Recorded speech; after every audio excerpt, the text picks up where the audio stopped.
Midnight on Earth podcast with your host, Jake Weaver. Engineered by Cedric Swan.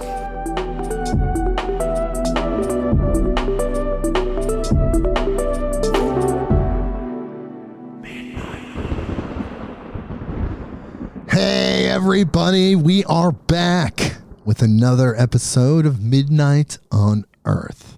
I'm your host, Jake Weaver, and we are here to bring you more knowledge, more light, and more love.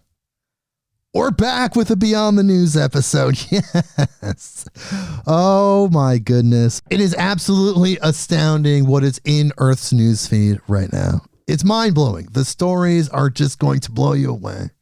I'm so glad you're here. These episodes, if you are a new listener, there are so many new listeners. And I'm so honored that you guys are here with us, Midnight on Earth, this incredible podcast, this energy, this frequency, this beautiful information that we're getting out to people. It's happening now and it's growing. And perhaps you don't know what a Beyond the News episode is. Well, let me tell you, every 7 episodes. So we do like interview, 6 interviews, then Beyond the News. Every 7 episodes, we go through Earth's newsfeed and find the stories from mainstream sources that are amazing, incredible, in line with the topics that we talk about, but perhaps not on the front page of the newspaper, or in some cases it is. These articles we talk about, we read together. It's an experience, to be completely honest, because it's one of the pulses of the human experience, these information pulses. They're there, the currents of information's happening, but our awareness, what's in our general spectrum of what we experience, isn't always the things that I find. And then it's like, here it is. And you look and there it is. It's all real. It's so incredible. And when I say we, people, I'm not just talking about us. Of course, as usual, we have our incredible guest co-host who really is just the co-host when a co-host is necessary. It's like you're flying one type of plane and it only needs one pilot. And sometimes you're flying a different plane that carries significantly more weight, the weight of the world within Beyond the News, and you need a co-pilot. Brynn Anderson is my co-pilot. I have that bumper sticker actually on my car. Yes, Brynn Anderson of Vital Force Herbs is here. Hello, Brynn. Hi, I want to see that bumper sticker. I just printed it recently. It's awesome. Thank you for being here again, Beyond the News. Absolutely. There's so much going on. There has been some big advancements in a lot of different sectors. The world itself, of course, feels fluid, very fluid right now. That's okay. It's fine. It's always a forward progression. And before we talk about too much more, I guess I have to do my social media shout out and all of that. So let me do that really quick. Follow me on Instagram if you have not done that already, at midnight_on_earth. That is the address. You can follow me there. Spotify, Apple Podcasts, Google Podcasts, wherever you go, click the button that connects us. Click that follow button wherever you listen to your podcasts. Rate the podcast. If you like the podcast, and you've heard me say this as many times as there's been episodes, 175 times, maybe you haven't rated my podcast yet. Rate it honestly. Go there and express yourself. You have these stars to work with. Do whatever you feel. But do that if you haven't done that yet. And of course, I always say this, tell a friend, tell someone that you know that loves these type of podcasts. You know these people. Look what we're talking about. It's so good. There's so much powerful information. The guests, some legends have been here. It's just like, wow, there's so much going on. Bring them here. midnightonearth.com. Okay, I got through that. And now I have to tell you, before we get into the articles, a very brief story, but an amazing story. about my experience with the harmonic egg. Yes, I had a harmonic egg session, and oh my God, people, it was absolutely incredible, astounding, mind-blowing. So many words that probably haven't even been invented yet to express just this intense positivity. It's incredible.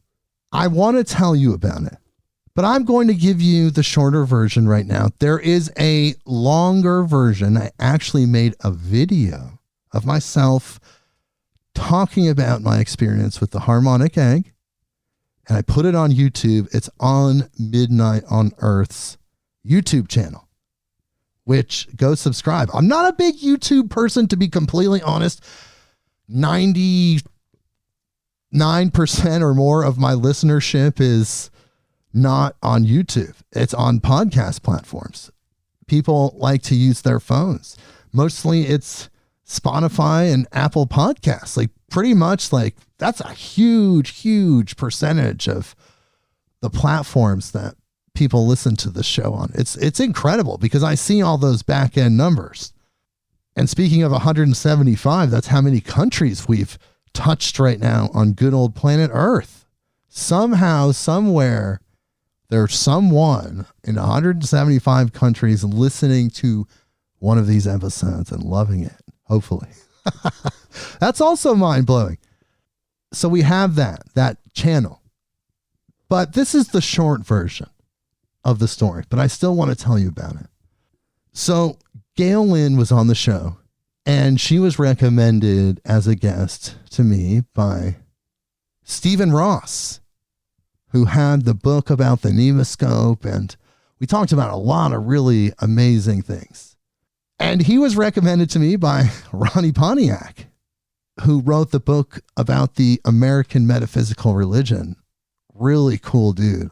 Love Ronnie Pontiac. Thank you for all the help you've given this show. And the interview I did with Gail was amazing. It was really cool. And it really made me interested in checking out this harmonic egg. Well, there is a harmonic egg. There's actually two near me, but I went to the location in Beaverton, Oregon. And I had a session there. The egg guardian, her name is Claire Suzuki, amazing lady, super nice, very generous, very welcoming, perfect actual person for that role. She welcomed me into her office. Great vibes already. I have the egg session. The egg is beautiful, of course. You can see pictures of it online. I'm going to post pictures on Instagram soon. It's 11 feet long, 7 feet tall, with speakers on each end, these beautiful lights. It's just a beautiful creation, and it's all wood, because if you remember, Gail said that wood did not hold people's energy. So it was better to have sessions that didn't just like store energy as people were flowing in and out of this powerful experience.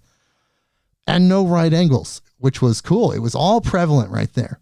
So I have my session, and there's a chair inside the egg. You lean back, and there's a black circle, and super comfortable, and a door closes. And this is a very long story, so I'm just going to give you the bullet points before we start reading these articles. But I had a very cosmic experience. I felt like I interacted with different beings and had different awakening experiences related to dormant energies I feel within me, and it also cleared me. I know that's kind of vague, but it cleared my energy. It cleared things. I saw fairy-like entities, much like a DMT experience. There was a very deep Pleiadian energy. And there's so much more. And the session ended, and it was incredible. And I was outside of time, much like a psychedelic experience. But this was totally natural light and sound. I was totally sober. And It's mind-blowing. Definitely check out that video on YouTube for the full story. But this is the condensed version. I had an incredible experience, much like Craig Campobasso had. He said he had a similar experience. I actually talked on the phone with Gail Lynn today, and we talked about the experience that I had because she watched that video. And there are other people who have had similar experiences. The black circle inside the egg does seem like some sort of energy portal or window. For me, it seemed like a window. You'll have to check out the story. It's mind-blowing. And I was telling Gail on the phone, which I didn't say in the video, is that one of the only times I've ever felt a similar energy was when I saw the Oregon eclipse in 2017. And I went to that 100,000 person Oregon Eclipse Festival. That was like a week long. It was like Oregon Burning Man weirdness with the eclipse. Very strange. I was there. Brynn Anderson was there. I saw the eclipse, and that was the energy I felt. And when I told Gail that, she said that the black circle is actually meant to represent that it was inspired to be like an eclipse. That's what she was envisioning. And that's why she put it there. And wow. So I had a very deep, profound, spiritual, cosmic experience within the harmonic egg. Gail says that it is channeled Syrian technology. I absolutely agree. And I went into that session with zero expectations. And I came out absolutely charged, buzzing with some sort of energy. And I felt so much lighter and cleared. It's incredible. So I just wanted to take a few minutes to shout out the Harmonic Egg, harmonicegg.com. There are over 170, I believe, around America in several countries around the world. Just go to that website, harmonicegg.com, and plug in your zip code. And then the nearest egg, the one that's nearest to you, will pop up and talk to those people. Gail Lynn is amazing. Claire Suzuki is amazing. They were both super nice and generous, and I had the best possible experience. And it was a life-altering, life-changing experience in a way. Changing because it's something that I'll never forget. It's something that I'll carry with me for the rest of my life. And it seemed to activate something else that I haven't really wrapped my head around yet. But I'm telling you, people, I had a profound experience with the Harmonic Egg, and I highly recommend you check it out. And if you do, please send me an email. Let me know your experience. I'm incredibly fascinated because to think of how this came into form, if you listen to that episode and how she created this and the challenges that she faced, it's incredible. And knowing that it came from that and what it does, you have to experience it. It gets my highest possible recommendation. I can't express it enough. So again, just wanted to take a few minutes. Brynn's going to try it out very soon. And let me tell you, by the next Beyond the News, we will hear Brynn Anderson's report about her experience with the Harmonic Egg. What do you think about that? It's time for a starseed activation, Brynn. Brynn is a high frequency goddess. If you know Brynn, if you're around her, if you see her, you know that she's just like, wow, she's radiant. She's a radiant high frequency goddess. That's why she's on this show, because we're trying to bring you really positive high frequency information, and we're loving people. We're just humans, but we're loving, well, in this form, but we're loving people. We're here to do work, even though we make mistakes sometimes. Right, Brynn? Absolutely. Okay.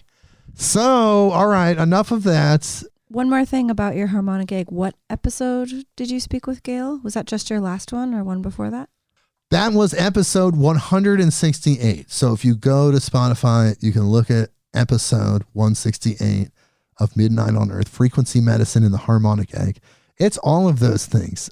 That's all I'm going to say, people, because I could just do a whole podcast about my experience with the egg. And honestly, the video that I made on YouTube, it's like 20 something minutes long. It still doesn't even really express what happened during that experience because it was outside of time. Okay. Harmonicegg.com. Please check it out, everybody. All right. Now we're going on to the episode. So Earth, right? This planet, the human experience, 10 billion of us, and the animal and plant kingdom, the mineral kingdom, the marine life. It's a lot of energy here, okay? But this is what's going on in our newsfeed. It's going to be a psychedelic one because the subjects kind of weave in and out and kind of close in this crescendo type way. First article, this is from people.com. Here's the headline. Unique dolphin with thumbs spotted by researchers in Greece in rare discovery. And here's the article. A dolphin spotted off the coast of Greece stuck out from their pod like a sore thumb. The striped dolphin, which has flippers that resemble thumbs, was spotted twice this summer in the Gulf of Corinth, Live Science reported. The rare creature was spotted and photographed by researchers with the Pelagos Cetacean Research Institute, a scientific nonprofit focused on the study and conservation of cetaceans, which are whales, dolphins, and porpoises. According to Alexandros Francis, the president of the PCRI who captured the photos of the rare dolphin, said this was not only a unique sighting, it was something the Institute had never seen before. It was the very first time, he says, we saw this surprising flipper morphology in 30 years of surveys in the open sea, and also in studies while monitoring all the stranded dolphins along the coasts of Greece for 30 years. Despite the creature's rare thumb-like flippers, which do not look like illness at all, per the researcher, it was able to keep up with the rest of their pod, swimming, leaping, bow riding, and playing with other dolphins, he said. Well, that's nice. The dolphins are evolving, people. They're getting thumbs. You know, they are mammals. They have very high intelligence. Now they have thumbs. Pretty soon they will be spacefaring with us. Who knows? Well, here's the wild pivot. Fox13Memphis.com. Here's the headline. After school Satan Club coming to Memphis Elementary School. Elementary school? That's right. Here is the article. Okay. A new club coming to a Memphis elementary school is causing controversy. The Satanic Temple announced that the after-school Satan Club is coming to Chimney Rock Elementary School in Cordova, a school that is a part of the Memphis Shelby County School District. And here's a quote. The Satanic Temple is a non-theistic religion that views Satan as a literary figure who represents a metaphorical construct of rejecting tyranny and championing the human-minded spirits. After School Satan Club does not attempt to convert children to any religious ideology. Instead, the Satanic Temple supports children to think for themselves. All after-school Satan clubs are based on activities centered around the 7 fundamental tenets of Satanism and emphasize a scientific, rationalist, non-superstitious worldview. A post by the Satanic Temple announcing the club's arrival at Chimney Rock Elementary read, MSCS emailed parents regarding the club. In an email obtained by Fox 13, MSCS explained the club's introduction to the school's campus. And here's what they said. As a public school district, we're committed to upholding the principles of the First Amendment, which guarantees equal access to all nonprofit organizations seeking to use our facilities after school hours, the email read. This means we cannot approve or deny a request based solely on the organization's viewpoints or beliefs. Board Policy 7002 outlines this commitment, allowing community groups and government entities to rent school property outside of school hours. These gatherings are not school-sponsored and are not endorsed or promoted by Memphis Shelby County Schools. So it is a 501c3, and the meeting is taking place after hours. Okay, so whatever. So essentially, okay, they're renting a space they're having a meeting on school grounds as other nonprofits are able to do. Are they recruiting people there? Now that's a different story. It also doesn't say if it's for kids, like after school club infers like childcare or something after school. Is it that, or is it just like an adult meeting where they're renting the building? Looks like it's for kids. Well, it looks like it could be for kids. The Satanic Temple said that the after-school Satan Club will include science projects, community service projects, puzzles and games, nature activity, arts and crafts, and snacks. According to the Satanic Temple, the club is scheduled to have its first meeting at Chimney Rock Elementary between 4:30 and 5:30, January 10th, 2024. Here's one last quote. ASSC, After School Satan Club volunteers, are ready to create a fun and inviting place for students to learn and make new friends. A Facebook post by the Satanic Temple said, well, they are exercising their rights as Americans. Let's see what they're pushing. I don't really like it. It would be the same as any church being on a school campus and being that close to kids and creating a space. I feel like if it wasn't a church-related school and there was any other religion there, they most likely wouldn't allow it. So I'm wondering what's going on there. So very strange. So let's see if that actually takes off or if people are just going to be like totally freaked out. You have to circle back in 7 weeks, see if there's any new articles. Oh my God. Yeah. 12 kids disappear. I don't know. I'm just kidding. I can't say that. That's just a joke, people. Satanic Temple. Don't curse me. Okay. I'm just making a joke. You guys have a sense of humor, right? Okay. Next article. TaiwanNews.com.tw. Headline. Taiwanese man arrested at Thailand airport smuggling otters in underwear. Oh, that's typical. Yeah, you know. Here's the article. A Taiwanese man was arrested at Thailand's Suvarnabhumi airport on December 5th after he was caught by customs officers trying to smuggle 2 otters and a prairie dog onto a Taipei-bound flight. The 22-year-old man reportedly first put the small animals into his pantyhose and secured the bound pouches around his waist with packing tape. His odd behavior and visible bulges in his pants caught the attention of officers as he was walking through an X-ray machine at a security checkpoint. Information on the incident was shared by Thailand's Department of National Parks, Wildlife, and Plant Conservation in a Facebook post on December 6th. Maybe he was acting odd because he had like moving animals like scratching his legs or biting at him or something. That's very strange. Like how much time? Yeah, it seems like it's like a ticking otter bomb right there. How do you tape an otter to your... You know, where's the photos? Bound pouches. He had them in pouches. Wow. The Taiwanese man will face charges related to trafficking in prohibited goods, removing protected wildlife from their natural habitat, and attempting to export wildlife without a proper license. Wildlife smuggling operations are a serious problem for Thailand's authorities. To combat the trafficking of animals, the government passed an Enhanced Wildlife Conservation and Protection Act in 2019. Under the current law, if found guilty, the man may face a fine of up to $30,000 and between 4 to 10 years in prison.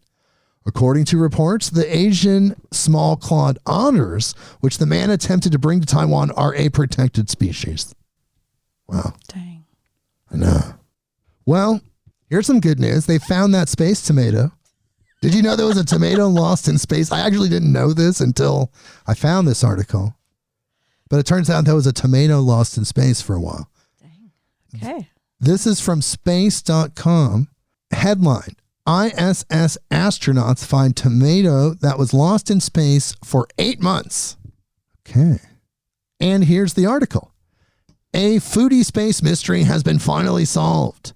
The remains of a tiny tomato lost by NASA astronaut Frank Rubio after an off-Earth harvest in March finally showed up on the International Space Station more than 8 months later.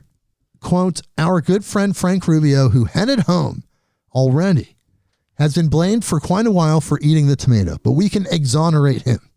We found the tomato, NASA astronaut Jasmine Mogbailey said during a live-streamed event on Wednesday, December 6th, that celebrated the ISS's 25th anniversary. Wow, 25 years.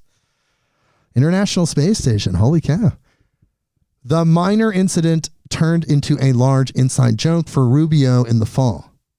The 1-inch wide red robin dwarf tomato was a part of the final harvest for the Veg 5 experiment that Rubio himself had tended through some growing pains. Each ISS astronaut received samples of the tomatoes after the March 29, 2023 harvest, but Rubio's share, stored in a Ziploc bag, floated away before he could take a bite.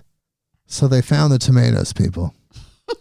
It was so lost they're growing in space. food in space is really the article behind the article. Wow. Is that they're looks like they're experimenting with growing food on the space station. See, I thought they just they somehow had it out. Like, you know what I mean? Like the guy was going to take a bite, like the astronaut guy. He's like, oh, you know, I really want a tomato right now.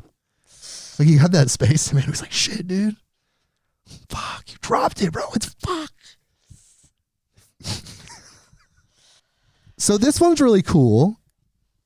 This is from newscientist.com. And the headline is Mystery of the Quantum Lentils. Are legumes exchanging secret signals? Wait, that's my new DJ name, Quantum Lentils. Quantum, you know, some of those side-based DJs kind of have names like that. Yeah, I know. Bog Trotter. Yeah, I don't think I've heard Quantum Lentil though. I think I'm gonna take that one.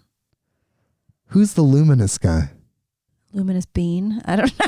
No, it was that one dude. I can't remember. Spacey Koala? There's just so many names. Okay, and here's the article. In the foothills to the south of Rome sits Italy's premier nuclear physics lab, the National Laboratory of Frascati.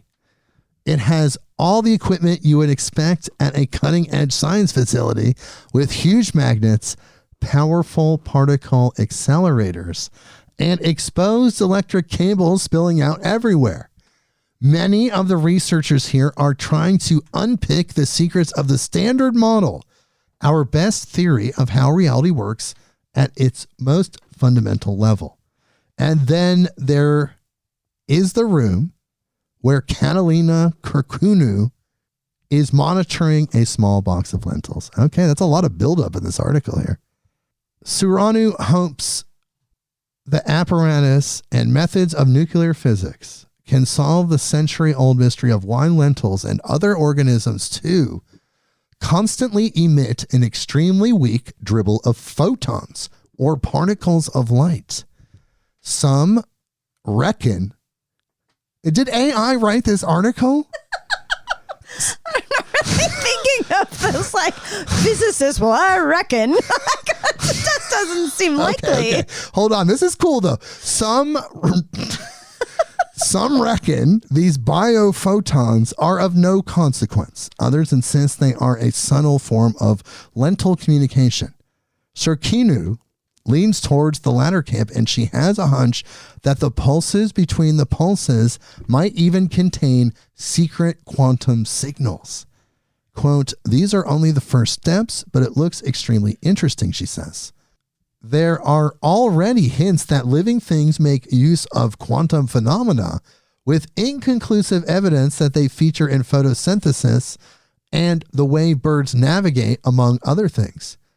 But lentils, not known for their complex behavior, would be the most startling example yet of quantum biology, says Michael Sifra at the Czech Academy of Sciences in Prague. It would be amazing, says Sifra, if it's true. Since so many organisms emit biophotons, such a discovery might indicate that quantum effects are ubiquitous. Wow. Wow, cool. Wow, they emit biophotons. What is going on with that? Like, whoa. To me, that seems like, yeah, of course they do. I know. There's just so much that we have yet to discover about this whole thing called Earth, right? The plant consciousness. Jen Fry, we talked about that. And so many other guests, including Brynn Anderson. She was the first guest we had talking about that. And we're going to have others. It's good. Just wait, people. You don't even know what's coming. I know it's coming, but you don't even know what's coming. We're going to have some incredible guests and surprises. Okay. Next article, MSN.com, reposting the New York Post headline, Nostradamus' 2024 predictions revealed. Brace yourself for more war and famine. All right. Is that like war with a side of famine, or is it like you just get, here's some more war and famine? Is it like one thing? Is it a package deal? Like, do you get a better deal if you just cut the famine and you just have the war? How about we just cut the war, then we have the famine? We'll solve the famine way easier. We'll solve the war. Maybe. I don't know. Of course, it's all going well. Here's the article. Nostradamus, a 16th century French astrologer, known as the Prophet of Doom. Well, he's known as a lot of things. That's pretty gloomy. Has a few foreboding predictions for 2024.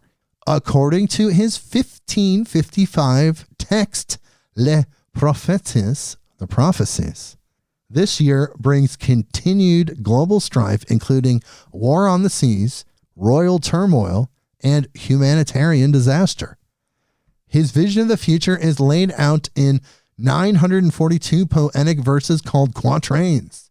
And while his writings are somewhat vague, he has been credited with foreseeing the rise of Adolf Hitler, the assassination of John F. Kennedy, the September 11th attacks, and COVID, to name a few.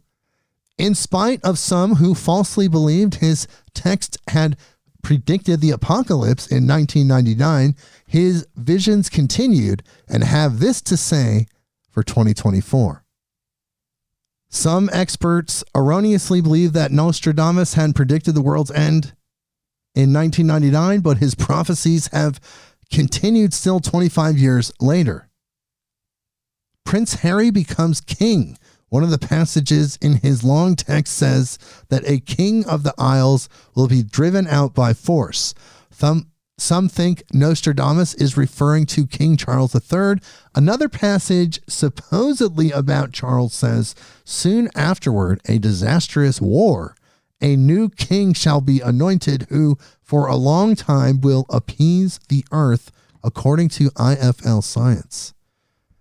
British author and Nostradamus commentator Mario Redding, who previously said Nostradamus may have predicted Queen Elizabeth II's death, analyzed that King Charles III would be abdicating due to persistent attacks on both himself and his second wife, and Harry would replace him instead of William because he, the spare heir, has no mark of a king, quote, the Daily Mail reported.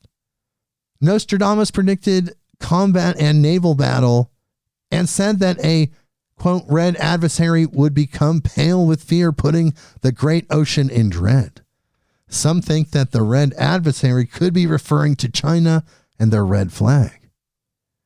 The naval battle could be referring to China's tensions with the island of Taiwan. Beijing, the capital of China, has the largest navy in the world. He also predicted extreme weather events and world hunger, quote, very great famine through pestiferous wave, he said. A new pope, through the death of a very old pontiff, a Roman of good age will be elected. Of him it will be said that he weakens his see, but long will he sit and in biting activity. Okay, well, that's not very good, Nostradamus. Where's Nostradamus's like good predictions? You know, why is it always this like, and then, but then the years keep going. So it's like, here's the thing about these prophecies, people. I read that article because it's interesting, but if prophecies have validity, it's only as a potential scenario. If we choose a certain path, it's guaranteed to look like this. So don't do that. It can be averted. We have willpower. We have consciousness. We have love. We have the ability to manifest things. We have this creative power. Let's not fulfill prophecies of doom and gloom. Let's fulfill prophecies of love and light. We have that choice. Next article. ScienceAlert.com. This is one that I've been hearing about for a while, and now people are talking about it again. Here is the headline. Mysterious link between owning cats and schizophrenia is real, study says. Really? Let's see. Here's the article. A new review suggests that having a cat as a pet could potentially double a person's risk of schizophrenia-related disorders. Australian researchers conducted an analysis of 17 studies published during the last 44 years from 11 countries, including the US and UK. Quote, we found an association between broadly defined cat ownership and increased odds of developing schizophrenia-related disorders, writes psychiatrist John McGrath and fellow researchers, all from the Queensland Centre for Mental Health Research. This idea that cat ownership could be linked to schizophrenia risk was proposed in a 1995 study with exposure to a parasite called Toxoplasma gondii, Gondii, Toxoplasma gondii, suggested as a cause. But the research so far has put forth mixed conclusions. Studies have found that being around cats during childhood might make a person more likely to develop schizophrenia. However, not all studies have found an association. Some also link cat exposure to higher scores on scales that measure traits related to schizophrenia, which affects a person's thoughts, feelings, and behaviors, and psychotic-like experiences. But again, other studies don't show this connection. To get a clear picture, McGrath and his team said there's a need for a thorough review and analysis of all the research on these topics. T. gondii is a mostly harmless parasite that can be transmitted through undercooked meat or contaminated water. A bite from an infected cat or the feces of an infected cat can also transmit T. gondii. It is estimated that around 40 million people in the U.S. may be infected, usually without symptoms. Meanwhile, researchers keep finding more strange effects that infections may have. Once inside our bodies, T. gondii can infiltrate the central nervous system and influence neurotransmitters.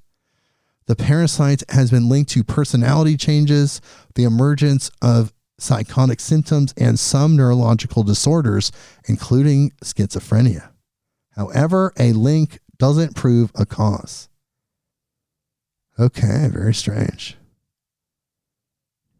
And in the end, they say, in conclusion, our review provides support for an association between cat ownership and schizophrenia-related disorders. Whoa. But everything's saying some studies said yes, some studies said no. Exactly. It's really vague. I call It's it vague. bogus. Sorry. They've been saying it, and they actually say that they're not even sure that that bacteria actually does what they're just saying it does. That's the thing. I have to report on this stuff. It's funny. It's interesting. But of course, you want to read between the lines. You want to make sure that this is like real. You know, it's like, but you think about the crazy cat lady meme that kind of like is out there in the world, and you think about the history of that. Like, what if? That would be kind of interesting. I do have a friend that in his late 30s had issues with schizophrenia, and he used to tell me about how his cat, his wonderful cat, would drool in his ear at night and fill his ear with cat drool. So That's gross. what if he was just getting it like straight to the bloodstream? So who knows? Anyways, this is a weird one. USA Today headline: a vampire with a day job inside the life of an Ohio woman who identifies as a vampire. She says, I came out of the coffin. Okay. Here's the article. Halloween means something more to Helen Schweitzer than it does to others who merely carve pumpkins, go trick-or-treating, or bob for apples. This Halloween marks the 2-year anniversary of an epiphany for Schweitzer. On this date in 2021, the Ohio woman was struck by her connection to vampirism.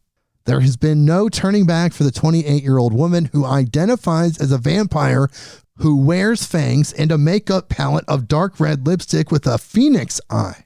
punctuated by red, orange, and yellow, and a beak and a tail. She also wears a white shirt with flowy sleeves and a black cape. Quote, "It's my go-to look." She says, "From the time I was young, I've always been about vampires," citing her preoccupation with Anne Rice books and with Dracula. A 2015 survey by the Atlanta Vampire Alliance said 5,000 people in the United States identify as real vampires, and some of them do drink blood from willing donors, Today.com reported. Others consider themselves psychic or energy vampires. "For the record," said Schweitzer, quote, "I'm not interested in sucking anybody's blood." Schweitzer also doesn't subscribe to the notion she will live forever, another concept people associate with vampires. She does suck in energy, she said, which she feels all around her. As others do sometime during their life, she reached a point where she found a key that unlocks everything. Living as a vampire, quote, "just felt right." Okay, she's an energy vampire. She likes it. Wow. Well, I've got to put like the sad story kind of in the middle-ish. You know, we've got a lot more to go. I have to put this in the middle just so we get the really sad story out of the way. This is from thesun.co.uk. Headline, "Bungee Tragedy. Tourist 56 dies after completing world's highest bungee jump as he plunged 764 feet from Macaw Tower." Damn. So he broke the record, but it cost him his life. Here's the article. A tourist has died after he completed the world's highest bungee jump. The shock death came after the 56-year-old thrill seeker took the terrifying 764-foot plunge from the Macaw Tower in the municipality of Macaw. The Japanese man began to experience shortness of breath just hours after the leap at 4:30 p.m. on December 3rd and later stopped breathing. He was taken to the Conde S. Januario Hospital for emergency treatment, but was later pronounced dead. Hong Kong news outlet HKO1 reported that the man had no superficial injuries on his body. He just died from the stress, I guess. Wow. Sky Park by A.J. Hackett, who operate the bungee jump and other activities at Macaw Tower, states on its website that clients should disclose any medical conditions they might have to its staff before taking part in any of its activities. These include heart conditions, high blood pressure, diabetes, or previous surgery. Sky Park have been running for more than 30 years and have operated 4 million successful jumps. Wow, but not that one. Oh my God. He broke the record and died. I guess that's what he came here to do. Is that what he signed? He's like, look, God, I want to do the earth thing, but I just want to be there for to just do this jump. I'm going to do this jump and then I'm out. Is that cool? Perhaps. I'm not sure if it went down that way. Maybe. Next article, NBCnews.com. This is a little morbid still. We're in the They're in the morbid zone.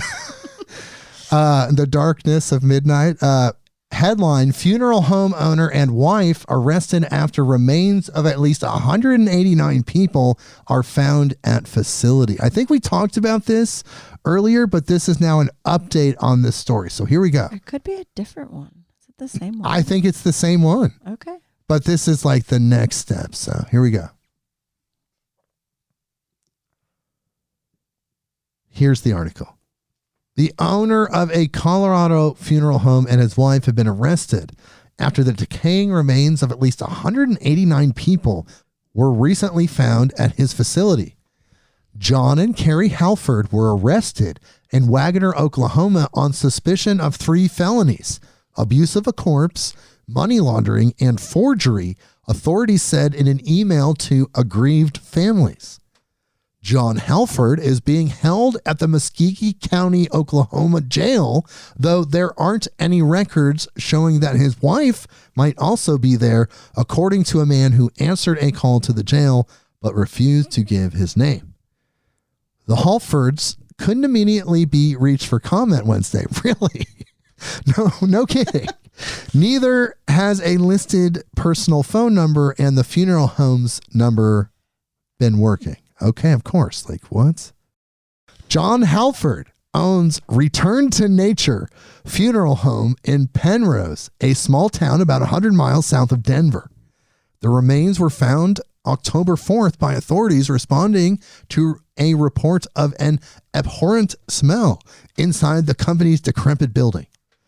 Officials initially estimated there were about 115 bodies inside, but the number later increased to 189 after they finished removing all the remains in mid-October. See, that's what I remember us talking about this, but they found even more bodies. A day after the odor was reported, the director of the State Office of Funeral Home and Crematory Registration spoke on the phone with Halford. He tried to conceal the improper storage of corpses in Penrose, acknowledged having a, quote, problem at the site, and claimed he practiced taxidermy there, according to an order from state officials dated October 5th. The company, which was started in 2017 and offered cremations and green burials without embalming fluids, kept doing business even as its financial and legal problems mounted in recent years. The owners had missed tax payments in recent months, were evicted from one of their properties, and were sued for unpaid bills by a crematory that quit doing business with them almost a year ago, according to public records and interviews with people who worked with them. Colorado has some of the weakest oversight of funeral homes in the nation, with no routine inspections or qualification requirements for funeral home operators. Wow. So anybody can just be like, hey, I got like a... Oh my God. He's like, oh dude, I got a snack shop over here. I don't use any embalming fluid. It's all green. They're just gone. They're like literally in like stuffed in the back room. Like, oh my God. Wow. There's no indication state regulators visited the site or contacted Halford until more than 10 months after the Penrose Funeral Home's registration expired in November 2022. State lawmakers gave regulators the authority to inspect funeral homes without the owner's consent last year, but no additional money was provided for increased inspections. Super trippy, Colorado people. My listeners in Colorado, like, whoa. Okay, we're going to take a dive into the world of AI now. Let's just go. Let's pivot from dark. We're going to go like dark into AI, good, the bad, the ugly. We're going to just go into this. You know, it's just, this is Earth. Yahoo.com. Headline. It's not all that's going on Earth, but you know, it's part of it. Electronic wolves with glowing red eyes watch over Japanese landscapes. Oh my God. Forget scarecrows are not working anymore. No, this is like out of an anime movie. They're like robot, demon, Studio Ghibli, scarecrow, wolves. Yeah, there's nobody eating those plants. Let me tell you. No, every animal seeing that thing is like, I'm out. Like, I don't care if those potatoes are the best damn potatoes in Japan. Till next year when like, there's like crows all over them. They're like, wait a minute. This thing is even warm. This thing's even real. Okay, here's the article. Amid the tranquil landscapes of Japan, where the haunting howls of real wolves fell silent in the echoes of the past, an eerily familiar sound now resounds. Quote, "You're not getting away with this," warns the synthetic wolf in a chilling human voice at 60 decibels. Its mechanical neck swivels, a movement akin to a living creature scanning its territory. A blend of tech and tradition, it's designed not to fool humans, yet terrify potential pests. An evolution in defense, monster wolf, bearing lifelike proportions and glowing red LED eyes, emerges as a testament to human ingenuity. It stands as a guardian at the crossroads of technology and tradition, confronting wildlife intrusions into human domains. Beyond its role as a 21st century scarecrow, Monster Wolf stands as a symbol of adaptation in a world offering a modern response to age-old challenges. As Japan grapples with the consequences of dwindling natural predators, the nation sees an increasing encroachment of animals like deer, wild boars, monkeys, and bears into human territories. All right, now this really is sounding like a Studio Ghibli movie. Deer and boars in particular, oh my God, can wreak havoc on agricultural produce, while encounters between humans and monkeys or bears can escalate into dangerous confrontations. Quote, "It's been a success," confirms Yuji Ota from Ota Senkei, the innovative minds behind the 21st century non-lethal guardian. Wow. Oh my goodness. Monster wolf. Okay, that sounds... Wow. They're like, the predators are leaving, replace them with scarecrows and robots because the monkeys and the boars might come and take over our territory. Dear God, come on. All right, now we know where all of this inspiration comes from for Miyazaki. He's just like, wow, he's living it. He's in Japan. My Japanese listeners, tell me about this. Is it really like that? Do you guys feel threatened by these animals? I don't think you do. I think they're potentially talking about crops being like eaten by deer or whatever. And then the regular scarecrows aren't working, so they're like, okay, let's try the electronic glowing wolf guy to not eat our lettuce. Okay, next article, Reuters.com. Things are getting weird, people, but this is cool. It's fine. Headline, Intel says dozens of PC makers are using its new AI-enabled chip. Here's the article. Intel on Thursday said that dozens of personal computer makers are using its newest chip as the company and its customers try to entice consumers to upgrade their machines for a new era of chatbots. At a press event in New York, Intel said the new offering will be available in laptops from Dell Technologies, Microsoft, Lenovo Group, and others that will go on sale on Thursday, December 14th at Best Buy in the U.S. and other global retailers, including China's JD.com and Australia's Harvey Norman. Intel's central processor units have long served as the brains of most personal computers, but the new chip that went by the codename Meteor Lake is Intel's first that will also contain what is called an neural processing unit, a section of the chip dedicated to handling artificial intelligence tasks. Intel's pitch to consumers and businesses comes as it is finding its way out of a post-pandemic PC slump where buyers who upgraded to work from home in 2020 have seen little reason to buy new equipment. Intel Chief Executive Pat Gelsinger said during the event that Intel believes using its chips will make AI services cheaper, faster, and more private than using services based in cloud data centers. Quote, "That will be the star of the show in this coming year," Gelsinger said of AI on PCs. Quote, "You're unleashing this power for every person, every use case, every location in the future." Whew, okay. During a demonstration of the new chip in September, the company showed some examples of AI work that it hoped would spur interest, such as transcribing voice notes without having to send data to a third-party cloud provider, or generating a song in the style of pop star Taylor Swift. Oh my God. Intel on Thursday, December 13th, also showed what it said was their first working version of a chip called Gaudi 3, which it hopes will challenge NVIDIA in the data center AI market. Oh my God.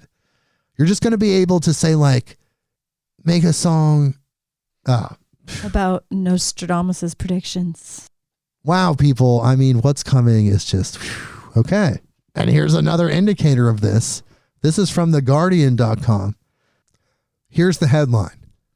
OpenAI was working on an advanced model so powerful it alarmed staff. Oh, great.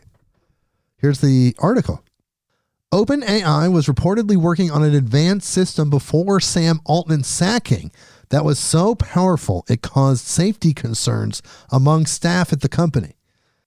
The artificial intelligence model triggered such alarm with some OpenAI researchers that they wrote to the board of directors before Altman's dismissal, warning it could threaten humanity, Reuters reported. The model, called Q-Star, was able to solve basic math problems it had not seen before, according to the tech news site The Information, which added that the pace of development behind the system had alarmed some safety researchers. The ability to solve maths problems would be viewed as a significant development in AI. The reports followed days of turmoil at San Francisco-based OpenAI, whose board sacked Altman last Friday, but then reinstated him on Tuesday night after nearly all of the company's 750 staff threatened to resign if he was not brought back. Altman also had the support of OpenAI's biggest investor, Microsoft.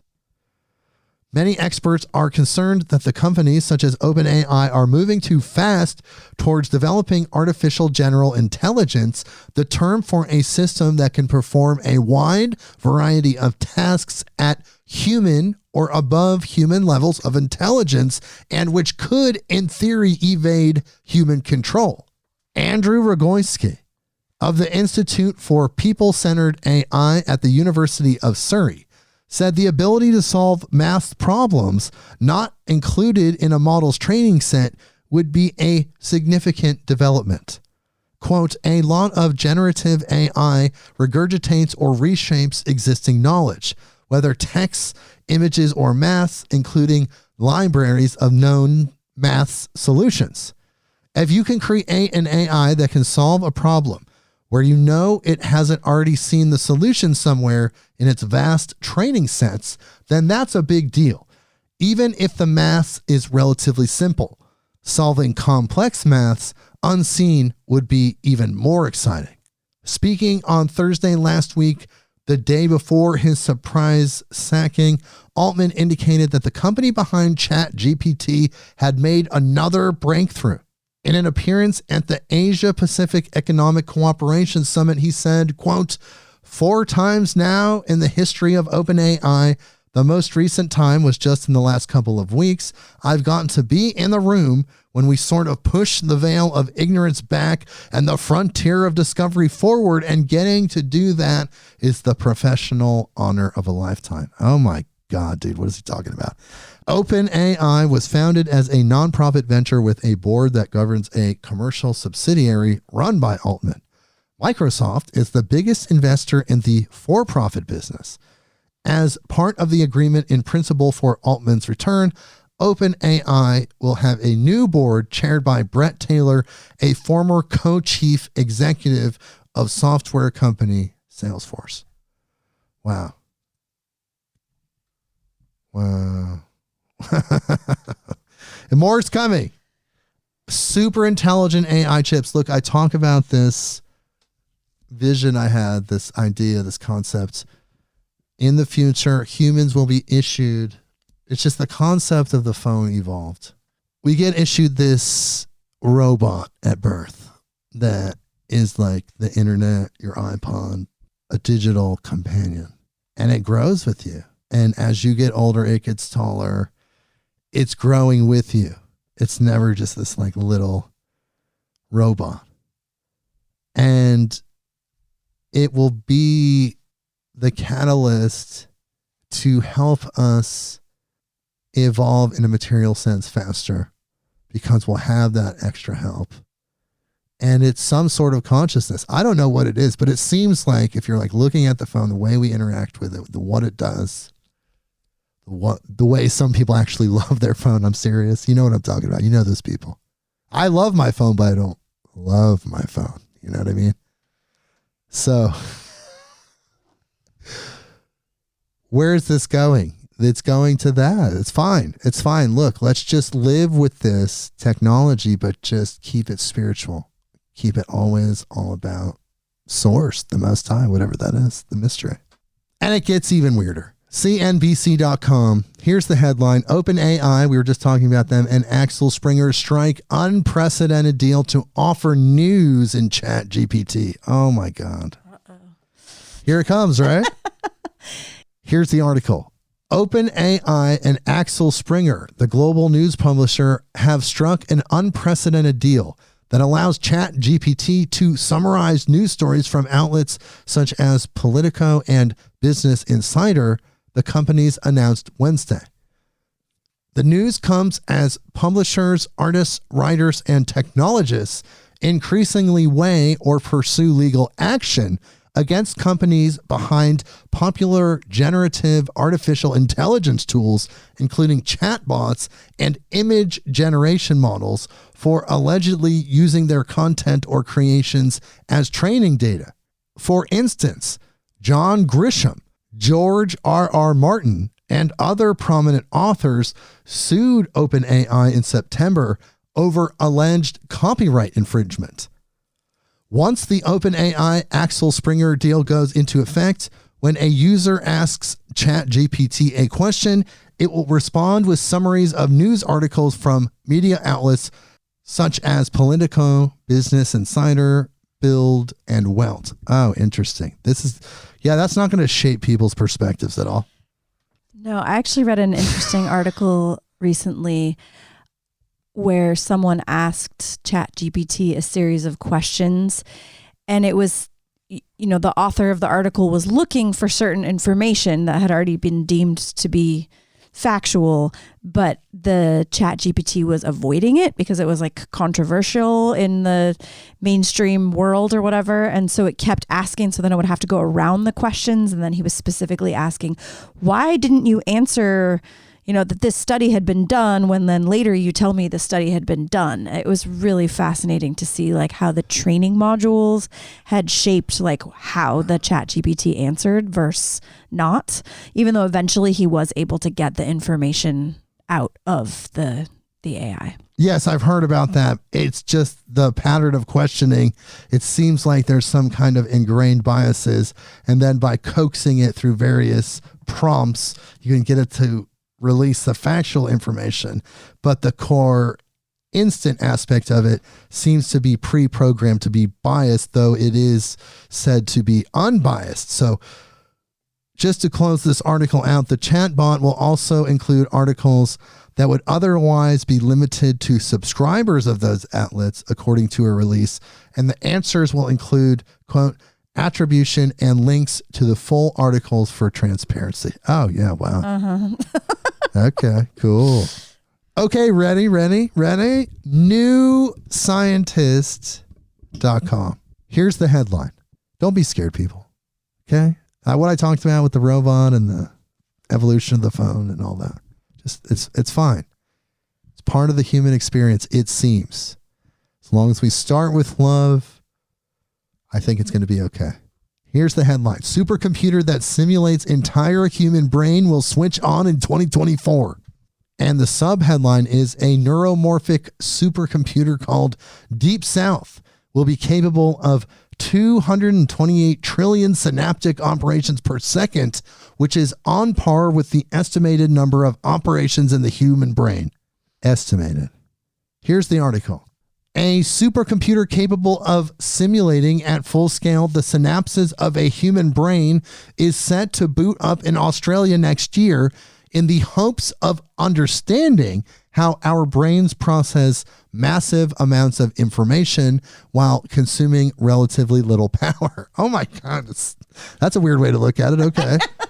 Got to look at how to make the human battery, right? The machine, known as Deep South, is being built by the International Centre for Neuromorphic Systems in Sydney, Australia, in partnership with two of the world's biggest computer technology manufacturers. Wow. Whoa. Okay, well, switch it on. Let's see what happens, right? Monkeys flipping switches. Isn't that what we are? Okay, this is an interesting one. Let's just pivot a little bit. This is a psychedelic episode, right? Are you feeling this one? Indy100.com. Headline: 12 billion year old body of water discovered floating in space. Here's the article. Just think about that one, okay? 2 teams of astronomers led by scientists at Caltech have discovered the largest reservoir of water ever detected in the universe, and it's 30 billion trillion miles away. Oh, that's all. The largest reservoir has been found in the cosmos, most specifically in a quasar, which is one of the brightest and most violent objects in the cosmos. The mass of water vapor is at least 140 trillion times more than all of the water in the world's oceans combined. Because the quasar is so far away, its light has taken 12 billion years to reach Earth. Oh my God. With the observations by the team revealing a time where the universe was just 1.6 billion years old. Matt Bradford, a scientist at NASA's Jet Propulsion Laboratory, said, quote, "The environment around this quasar is unique in that it's producing this huge mass of water. It's another demonstration that water is pervasive throughout the universe, even at the very earliest times. A quasar is powered by a huge black hole that is consuming a surrounding disk of gas and dust. As it eats, the quasar spews out huge amounts of energy. The discovery of water was not such a surprise, seeing as astronomers expect water vapor to be present even in the early universe. However, water vapor is an important trace gas that reveals the nature of the quasar.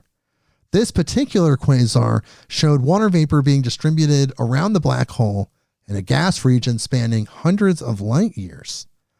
Its presence indicated that the gas is unusually warm and dense by astronomical standards. According to astronomers, this discovery highlights the benefits of observing in the millimeter and submillimeter wavelengths. The field has developed rapidly over recent decades, and to reach the full potential of this line of research, the study authors are now designing CCAT, a 25-meter telescope to be built in the Atacama Desert in Chile. CCAT will allow astronomers to discover some of the earliest galaxies in the universe. Wow.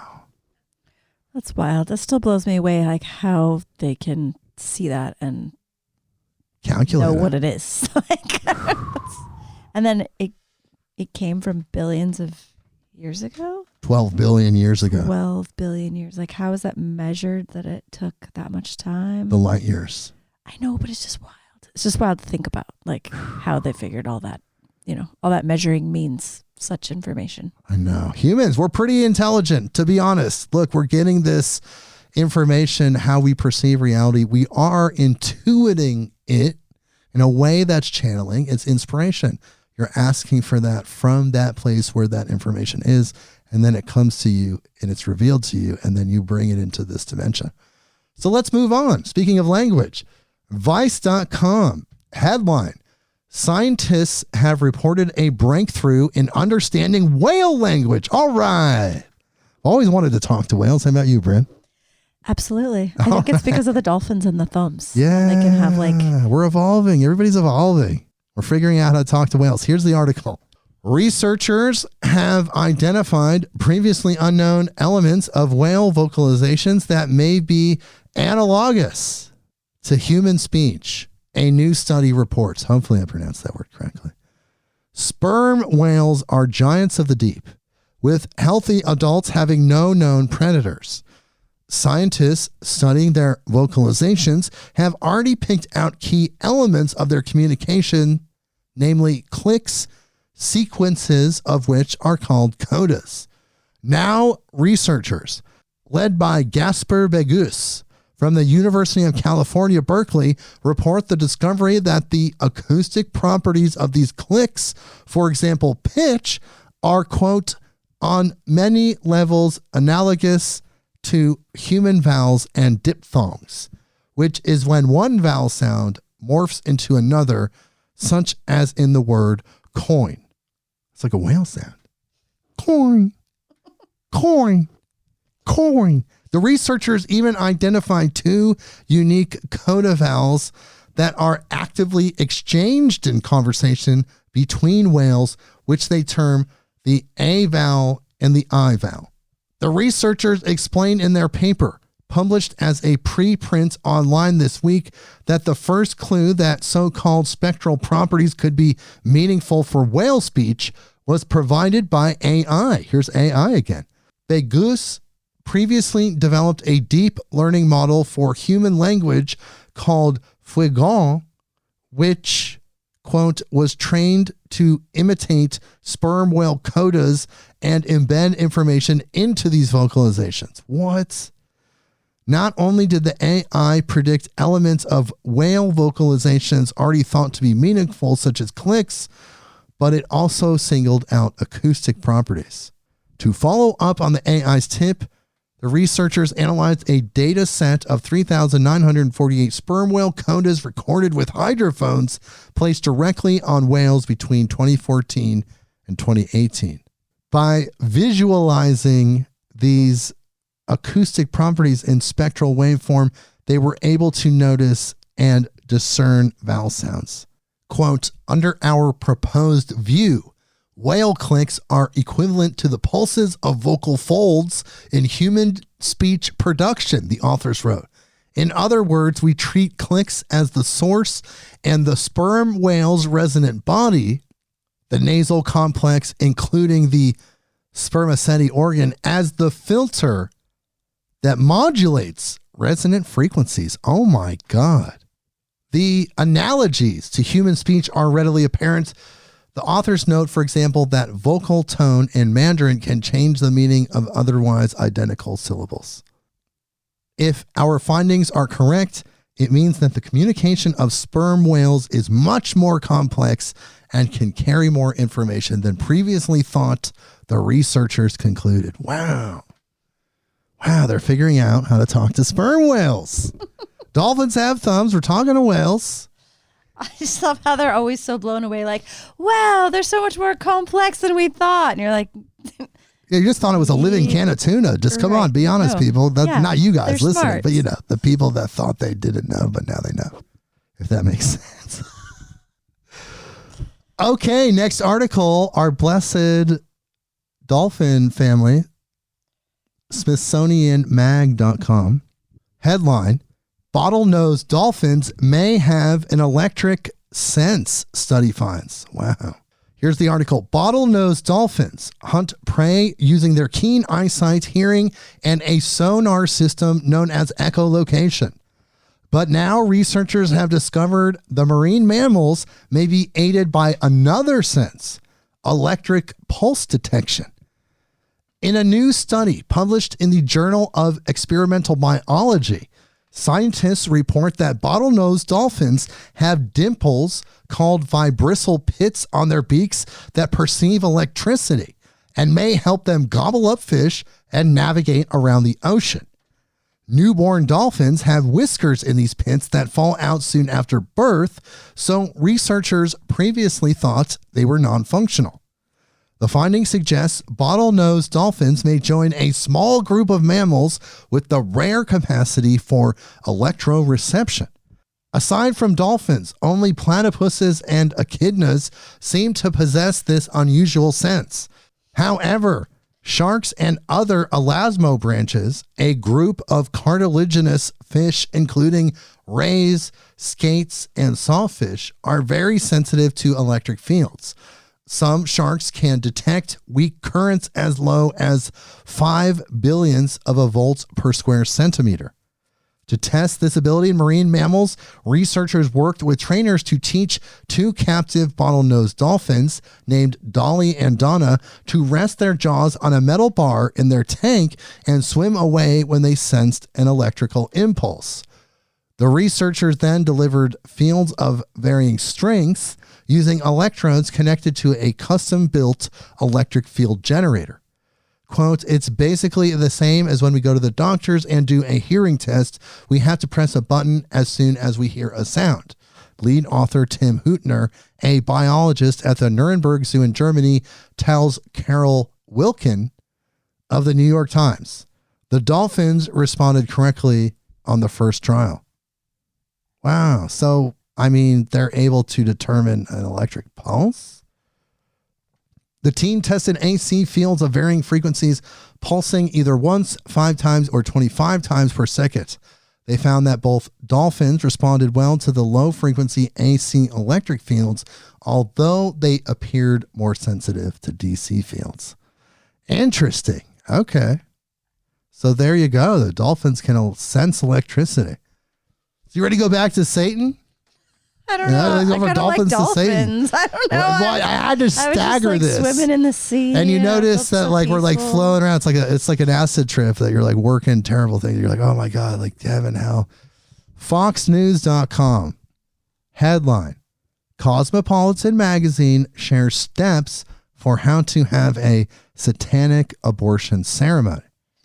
Great. That's interesting. Cosmopolitan. I know. It's Cosmopolitan. That magazine, the grocery store magazine. This is real. What you're talking about. This really happened. Okay. Here is the article. Cosmopolitan, a popular magazine for young women, shared with readers how they could have a ritualized abortion service via an abortion facility named after Supreme Court Justice Samuel Alito's mother. Cosmopolitan explained on its Instagram page on November 16th about the process of having a satanic-themed abortion. It specifically addressed a ceremonial service provided at the, quote, Samuel Alito's mom's satanic abortion clinic, quote, named as an insult to Supreme Court Justice Samuel Alito. Quote, what's it like to have a satanic abortion for Jessica, a fake name to keep the woman anonymous, a 37-year-old mother of 3 who received abortion medication via Samuel Alito's mom's satanic clinic. The experience, she said, was just supportive.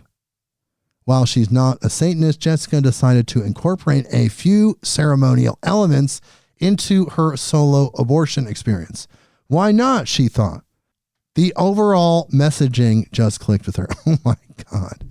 The post shared a series of slides elaborating on the steps of how to have a ritualized abortion ceremony as prescribed by the Satanic Temple. Here are these guys again. These included steps such as staring at one's reflection before taking an abortion pill and saying one's body is inviolable, subject to one's own will alone. Okay, except for what about body consciousness? And what about the consciousness of the soul? There's a lot of factors involved. It's not as black and white as that. The ritual is later concluded by declaring, by my body, my blood, by my will is done. Wow. Okay. Sure. Like, what? Okay. The slides also attest one can include as many loved ones as they like in the ceremony and light candles or even dress up, whatever makes them feel empowered. No, don't do that, people. I'm sorry. Cosmopolitan. It's not the right choice. Look, it's not something to be celebrated ever. I'm sorry. It just is. You want to go neutral on it? Fine. But just, there's nothing to celebrate there. Ever. Come on, people. Come on. Celebrate, ritual, costume. Shortly before the post, Cosmopolitan had shared an article about the Satanic Abortion Clinic, speculating on an alternative timeline where the mother of Alito had chosen abortion instead of birthing him. Oh, damn, I bet he's pissed. And here's, oof. And it says in the article to close, by the Satanic Temple's accounting, no other faith-based group in the U.S. has ever launched an abortion clinic. And that's the game-changing twist here. Unlike other abortion pill-by-mail providers like Hey Jane or A Buzz, TST is a religion, meaning its patients who don't have to be Satanists themselves are participating in a religious ritual. Okay, moving on. Weird. Okay. This is thesun.com. Here's the headline. We're going to Egypt now. Broken curse. Real reason behind Curse of the Pharaohs mystery deaths revealed by top archaeologist who, quote, knows how to avoid it. And here's the article. The Curse of the Pharaohs was once rumored to have caused the deaths of the men who opened the tomb of Tutankhamun. Zahi Hawass, former Minister of State for Antiquities Affairs of Egypt, spoke to the U.S. Sun about the real reason behind the mythical curse and how modern archaeologists can avoid a deathly disaster. The curse of the pharaohs is believed by some to affect anyone who disturbs the mummified remains of an ancient Egyptian person. This supposed curse is not said to differentiate between archaeologists and thieves and is said to cause bad luck, illness, or even death. It's often associated with Tutankhamun after his tomb was opened in November 1922. Lord Carnarvon, a financial backer of the excavation, died from an infected mosquito bite on April 5th, 1923. George J. Gould was a tomb visitor who was said to have died from a fever following his visit on May 16th, 1923. Several other men who were associated with the tomb mysteriously died, including Howard Carter, who is famous for opening it. Carter died at 64 in February 1923 from Hodgkin's disease, and his older brother William died that same year. Hawass believes the curse is a myth, but thinks there could be a scientific reason for the deaths. He says, when you have a mummy inside a tomb, this mummy has germs that you cannot see. Archaeologists in the past, they were in a hurry and they entered inside the tombs and they were hit by germs and they died. The expert then revealed his method for avoiding such a fate. He said, only 2 weeks ago, I found a sealed sarcophagus 25 tons in weight, about 60 feet under the ground. The lid of the sarcophagus was about 6 tons. 2 workmen began to open it for me, to raise the lid. Then I can put my head in and see what's inside. When they opened it, I left it open for half an hour until the bad air would go out and the fresh air would go in, and I put my head in and nothing. That's the curse of the pharaohs. When asked whether the curse of the pharaohs is really just old germs, he simply replied, exactly. Well, we'll see what happens. That's on the material level. Yeah, exactly. Zahi, jeez. That's on the material level. Me do it. And that's also just like the function. That's the form of the function. It could be like that on the material level, and that's how it takes form, but the curse is ethereal. So the ethereal curse is looking for a way to take form. The germs act as a conduit and a delivery system for the curse. Come on, people. This isn't that hard. Not you guys. I know I love you guys. I'm talking about these people writing the articles. Come on, people writing the articles. Okay, let's keep going. Vice.com headline. Pentagon scientists discuss cybernetic super soldiers that feel nothing while killing in dystopian presentation. Great. Here is the article. The Pentagon is looking toward a future where the U.S. deploys super soldiers directly inspired by Captain America and Iron Man, officials said at a recent conference. Wow, way to cartoonify the whole thing. Militaries across the world are trying to give their soldiers an advantage, and technology has long played an important role in that. On Wednesday, a group of military and military-adjacent scientists gathered at a conference to discuss the possibility of creating a super soldier. They discussed breeding programs, Marvel movies, The Matrix, and the various technologies the Pentagon is researching with the goal of creating a real-life super soldier, complete with cybernetic implants and thorny ethical issues surrounding bodily autonomy. The talk happened at the Inter-Service Industry Training, Simulation, and Education Conference, an annual conference where military leaders come to talk shop and simulation corporations gather to demo new products. It's kind of the place where execs and generals don virtual reality helmets and talk about the virtues of VR sims. You could even catch members of Congress talking about the importance of simulations and war. Okay. It was here in Orlando, Florida, where 5 illustrious members of the military-industrial complex gathered to discuss super soldiers at the Black Swan Dawn of the Super Soldier panel. Lauren Reinerman Jones, an analyst from Defense Acquisition University, moderated a panel that included U.S. Army Developmental Command representatives George Matuk and Erwin Hudson, research scientist J.J. Walcott, and Richard McKinley, who works on, quote, non-invasive brain stimulation for the Air Force. Oh my God. Wow. So this conference really happened. Dawn of the Super Soldier. Oh my God. Early in the conversation, Walcott talked about synthetic blood and replacing night vision goggles with eye drops, with a slide behind her showing off a soldier of the future whose body is flooded with pain-numbing stimulants and has the ability to regrow limbs and quickly heal wounds like a lizard. Oh my God. That really happened, people. It was a panel. Next to this was a quote that referenced the movie RoboCop. Quote, enhanced soldiers would be reduced to bionic men who run fast, do not need to sleep, eat and drink very little, and can fight all the time. A new species is born. Homo robocopus, it said. Oh, come on.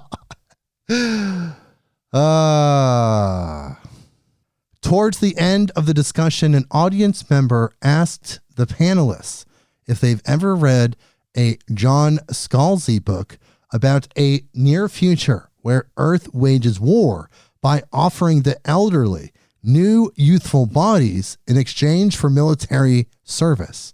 Quote, often life imitates art, the audience member said.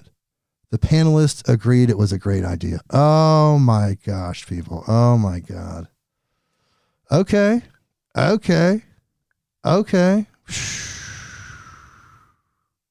Well, this is a cool, interesting, strange one, as all our articles always are. It's been a wild episode. Reuters.com headline, BlackRock to invest $550 million in Occidental's carbon capture project. And here's the article. BlackRock Incorporated, the world's biggest money manager, will invest $550 million in Occidental Petroleum Corp's direct air capture plant in West Texas, the two companies announced on Tuesday. Occidental has been shopping for investors since last year for its Stratos project in Ector County, Texas, the largest project designed to suck up carbon dioxide directly from the air, as it plans about another 100 plants of the kind. Occidental's first large-scale DAC facility is a crucial test of economics for a technology that the International Energy Agency says will play a key role in decarbonizing the global industry, but which has been too costly in early test efforts. BlackRock's investment shows support for Occidental's ambitious plans on DAC, despite Stratos' repeated construction delays and cost increases in the past couple of years. DAC, or DAC, strips CO2 from the atmosphere to bury underground or for use in making products such as concrete and aviation fuel. Both Occidental and ExxonMobil Corporation estimate DAC could be a multi-trillion-dollar market for oil producers by 2050 as scale brings costs down. Quote, this joint venture demonstrates that direct air capture is becoming an investable technology. Occidental's chief executive, Vicky Holub, said in a statement. BlackRock's commitment in Stratos underscores its importance and potential for the world. The facility is designed to capture up to 500,000 tons of CO2 per year, with construction works expected to employ more than 1,000 people to achieve 30% completion. Wow. Okay, they're going to reuse it. They're going to recapture what's that. That's kind of good. We're like recycling the CO2, but storing it underground. Like, what if it just like gets out of control? There's a lot of what ifs in this episode. A lot of what ifs. Oh, here's another good one. Let's pivot back to AI and the Pentagon killing us with robots. This is from businessinsider.com. Headline, The Pentagon is moving toward letting AI weapons autonomously decide to kill humans. That sounds brilliant. Wow. Okay, here's the article. The deployment of AI-controlled drones that can make autonomous decisions about whether to kill human targets is moving closer to reality, the New York Times reported. Lethal autonomous weapons that can select targets using AI are being developed by countries including the U.S., China, and Israel. Even more great. Wow. The use of the so-called killer robots would mark a disturbing development, say critics, handing life and death battlefield decisions to machines with no human input. Several governments are lobbying the UN for a binding resolution restricting the use of AI killer drones. But the U.S. is among a group of nations, which also includes Russia, Australia, and Israel, who aren't resisting any such move, favoring a non-binding resolution instead, the Times reported.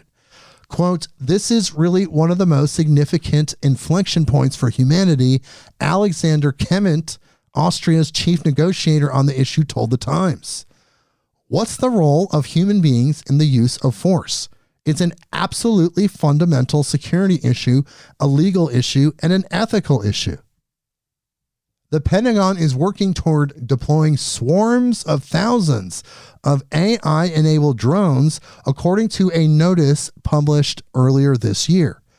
In a speech in August, U.S. Deputy Secretary of Defense Kathleen Hicks said technology like AI-controlled drone swarms would enable the U.S. to offset China's People's Liberation Army's numerical advantage in weapons and people. Oh my God. Quote, "We'll counter the PLA's mass with mass of our own, but ours will be harder to plan for, harder to hit, harder to beat," she said, reported Reuters. Wow, and that seemed like it was meant to be easy to translate. Oh my God. Okay, I'm just going to move on from that. We're just like, wow. So what was Nostradamus saying? I didn't hear swarms of drones. I don't know, but maybe they missed something in the poem. Oh my God. Y-O-Y-A-I. I'm just saying, it's like a neutral force. It's just all about how we use it, but it seems like it's being... Sounds like how they are using it. I wouldn't go with we. But. Exactly. Well, yeah, exactly. Thank you for correcting me there. But let's move on. This is kind of good but interesting at the same time. We're moving into a different frequency. WND.com. Here's the headline. Elderly man reverses Parkinson's, medical community ignores him. Here's the article. And this is cool if you're a person suffering from Parkinson's or you know somebody that could be suffering from Parkinson's. So here's the article. An Arizona man who was diagnosed with Parkinson's disease has figured out how to halt and reverse the symptoms, but discovered that no one seems to care. Hans Bogensperger, an 82-year-old retired nuclear physicist from Sun City, believes the principles of quantum physics explained what happened and would like to share how he did it with others suffering from the disease. He didn't just stop the disease from progressing, but he reversed the symptoms. The hair on the top of his head has started growing back. He now competes in fencing and is the fencing champion for his age group in Arizona. Parkinson's occurs when the body doesn't produce enough dopamine, destroying or disabling brain cells and neurons. This results in tremors, loss of balance, hallucinations, loss of memories, and more. Until now, Parkinson's could not be stopped, only slowed. Bogensperger developed Parkinson's in his late 60s or early 70s, and it progressed to the stage where he could hardly walk. He lost his long and short-term memory and could no longer create poetry or remember geography and science. 2 or 3 years ago, entering his 80s and feeling miserable with all of the symptoms, he felt like returning to the sport of saber fencing, which he played when he was 13 to 14 years old. It was one of the few simple things his brain could easily remember. He could barely stand up to do it. He found that the more he played, the better he got, until he said he gained absolute control over his brain and the balance of his body when he was fighting. Several of his Parkinson's symptoms mostly disappeared while he was fighting as well. He got so good, he started beating his coach, who was 72. He then participated in a fencing championship and won, and he started remembering unusual, difficult names he had forgotten. The determining factor, the catalyst, exercise. But the exercise must continue. He noticed that when he let up on the exercise, the symptoms began creeping back. As long as he regularly engages in vigorous activity, such as golf or swimming, the symptoms go away. Bogensberger believes the connection to quantum physics relates to twins. Under certain conditions, when a free particle is produced, a twin also appears. The difference between the twins is the way they spin. One spins up and the other spins down, and they communicate. They can send instructions to each other like how to build a cell. He believes the twins are repairing or building new cells in his body. Unfortunately, neurologists he's spoken with about his miraculous recovery disagree that exercise has made a difference. Almost none of the organizations or governmental agencies associated with the treatment of Parkinson's recommended vigorous exercise in their Parkinson's overviews, including the National Institute of Health's National Institute on Aging, the Mayo Clinic, and the Johns Hopkins site, which merely says exercise in a long list of treatments almost as an afterthought. Oh my God. Harvard Health offers a lukewarm endorsement stating exercise may be one of the best and most underutilized ways of combating the condition, according to the March 2012 Harvard Health letter. Wow. So, hey, if you know anybody, have them look up that article. Figure it out for yourself. Speaking of articles, here's the next one. IGN.com. Here's the headline. The remnants of an ancient planet may lay buried close to Earth's core. And here's the article. Scientists believe that pieces of an ancient Mars-sized planet known as Theia may be buried deep within Earth's mantle close to the core, following an ancient collision between the two worlds that gave rise to the formation of the moon. What? This is new to me. So, okay. The planets of our solar system bear myriad scars that speak to a history of unimaginable cosmic violence. Mercury's cratered face was sculpted from countless millennia of asteroid strikes, while Uranus spins at a 97-degree tilt relative to the sun's orbital plane as a result of a collision with an unknown planetoid long ago. Earth has also been subjected to countless acts of cosmic aggression, the greatest of which is thought to have occurred some 4.5 billion years ago, when our nascent planet was struck by an ancient world known simply as Theia. And it's spelled Theia. Theia? Theia? It's Thea. It's the old Greek spelling. Okay. Earlier research has shown that the collision could have occurred with enough force to turn both the impactor and a huge chunk of our planet's outer layers into a mass of flowing molten debris. Much of this matter was thrown into orbit by the impetus of the impact, only to be drawn back towards our shattered planet soon after. However, a huge chunk of the material remained in orbit, where it would eventually coalesce to form the moon that we observe today? What? As a when? Now the moon's another planet? Theia? It's a chunk of Theia now? Thea is the goddess of divine light. Oh my goodness. According to the Greeks. A new set of computer simulations modeling the impact supports the idea that the two continent-sized masses of material buried deep beneath Earth's surface may in fact be remnants of ancient Theia.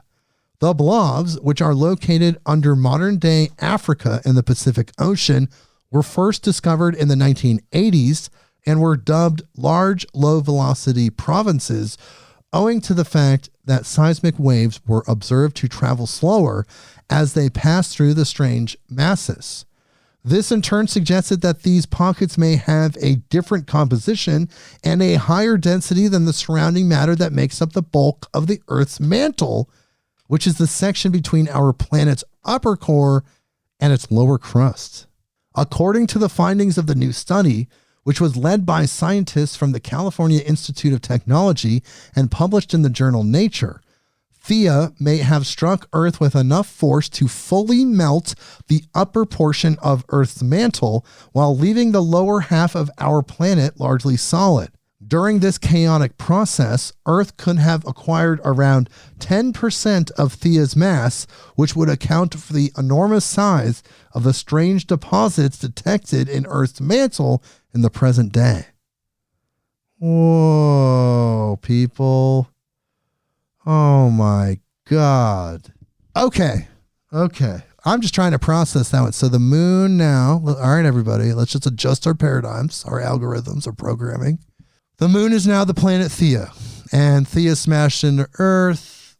Some of it's still in the Earth, and the rest of it went out and became the moon. Okay. So this next sequence, you could say, is a story in 3 parts, and it's going to make you laugh and perhaps make you cry if you're one of the people. Oh my God, that it affected. So it's going to be a 1, 2, 3 punch. So I'm just going to go from story to story to story, and you're going to laugh or cry or maybe a mix of both. So here we go. Bloomberg.com headline: drug makers are set to pay 23andMe millions to access consumer DNA. Saw that one coming. Oh, yeah. Oh, just wait. This is just part 1 of the trifecta. Because remember, people, we only do episodes like this every 7 episodes. So certain things happen in stages during that time, and you get to see part 1, part 2, part 3 of a story play out. So this is part 1. Here we go. Here's the article.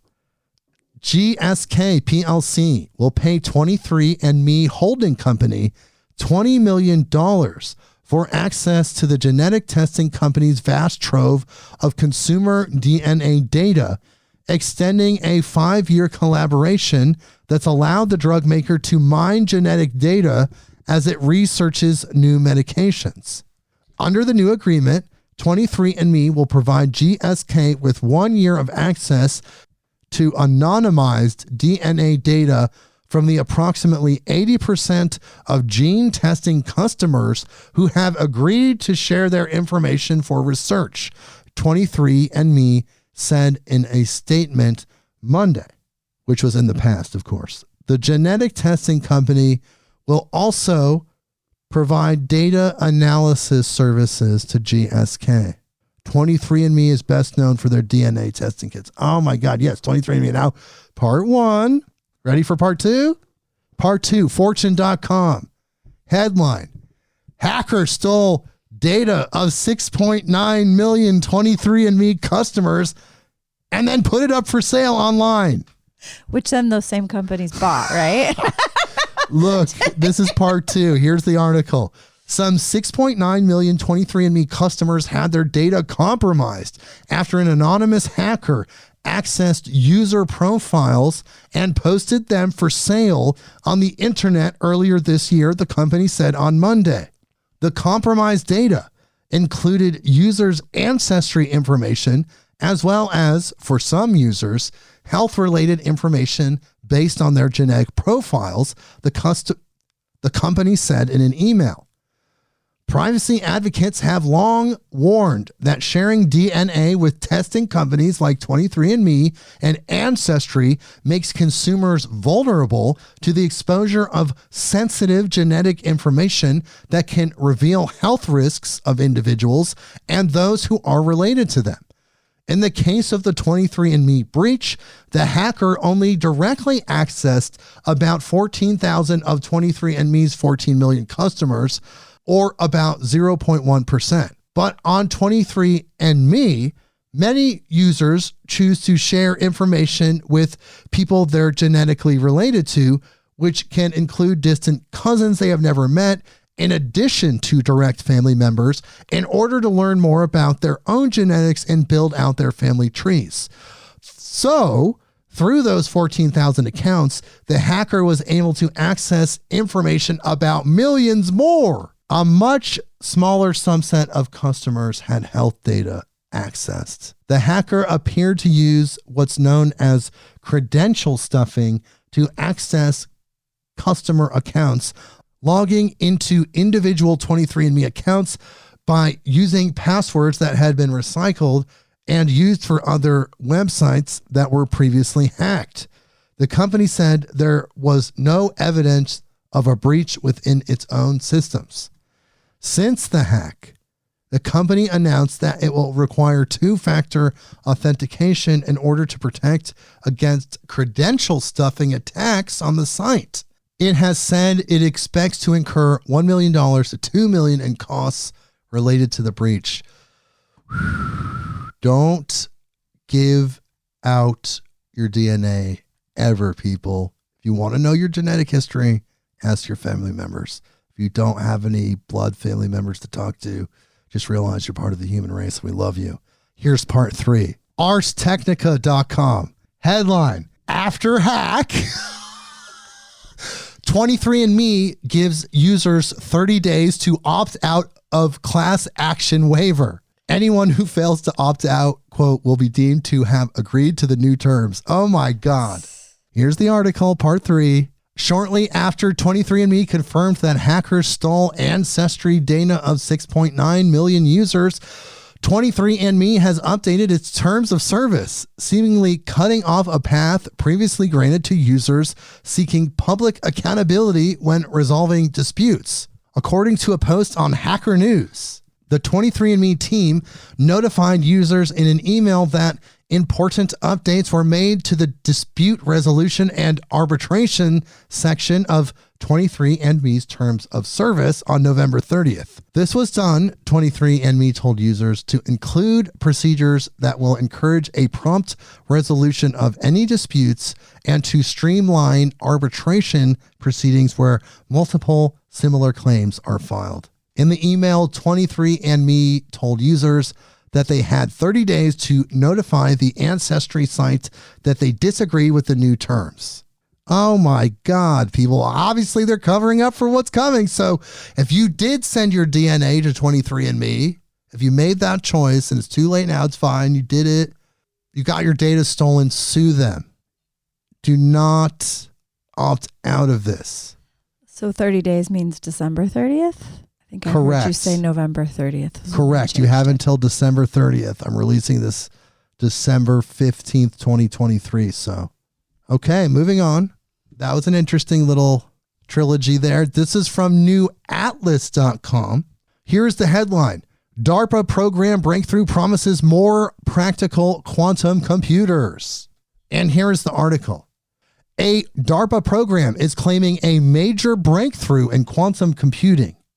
The Optimization with Noisy Intermediate Scale Quantum Devices program, ONISQ, has created the world's first quantum circuit with logical quantum bits, the qubits.